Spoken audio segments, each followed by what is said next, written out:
Hi friends, ഇന്നത്തെ വീഡിയോയിൽ നമ്മളൊരു കൺഫ്യൂസിങ് ടേമുമായിട്ട് തന്നെയാണ് വന്നിരിക്കുന്നത്.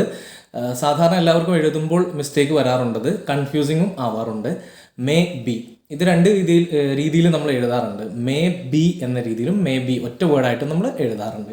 അപ്പോൾ നമുക്ക് ഓൾറെഡി അറിയാവുന്ന ഒരു കാര്യമാണ്, മേ എന്ന വേർഡ് ഒരു പോസിബിലിറ്റിയെ കുറിച്ച് സംസാരിക്കുമ്പോഴാണ് നമ്മൾ കൂടുതലായിട്ടും ഉപയോഗിക്കാറുള്ളത്. അതായത് മോഡൽ വേർബാണിത്. മോഡൽ വേർബിൻ്റെ കൂടെ ബെയർ ഇൻഫിനിറ്റീവ്, അതായത് ബി കൂടെ ഉപയോഗിക്കുമ്പോൾ എങ്ങനെയാണ് അർത്ഥം വരുന്നതെന്ന് നമുക്ക് നോക്കാം. അതിന് വേണ്ടിയിട്ട് നമുക്കൊരു എക്സാമ്പിൾ എടുക്കാം. Don't call Har, she may be at work. ഇത് എല്ലാം സെപ്പറേറ്റ് ആയിട്ട് പറയുന്നത് അത് മനസ്സിലാകുന്നതിന് വേണ്ടിയിട്ടാണ് കേട്ടോ. Okay, she may be at work. Okay, അപ്പോൾ ഇവിടെ നമ്മൾ ഉദ്ദേശിക്കുന്നത് എന്താണ്? അവൾ വർക്കിലായിരിക്കും. ഓക്കെ, ആയിരിക്കും എന്ന മീനിങ്ങിലാണ് ഇവിടെ മേ എന്ന് കഴിഞ്ഞിട്ട് ബി സെപ്പറേറ്റ് രണ്ട് വേർഡ്സ് ആയിട്ട് എഴുതിയിരിക്കുന്നത്. ഇനി അടുത്ത വേർഡ് മേ ബി. ഒറ്റ വേർഡായിട്ട് നമ്മൾ എഴുതുന്ന സമയത്ത് ഇത് ആഡ്വേർബ് ആണ്. മാത്രമല്ല ഇതിൻ്റെ മീനിങ് എന്ന് പറയുന്നത് പെർഹാപ്സ് അല്ലെങ്കിൽ പോസിബിലി എന്നിങ്ങനെയാണ്. അതായത് മിക്കവാറും എന്ന രീതിയിലാണ് ഈ വേർഡ് നമ്മൾ ഉപയോഗിക്കുന്നത്. ഇതിൻ്റെ യൂസേജിൽ തന്നെ മാറ്റമുണ്ട്.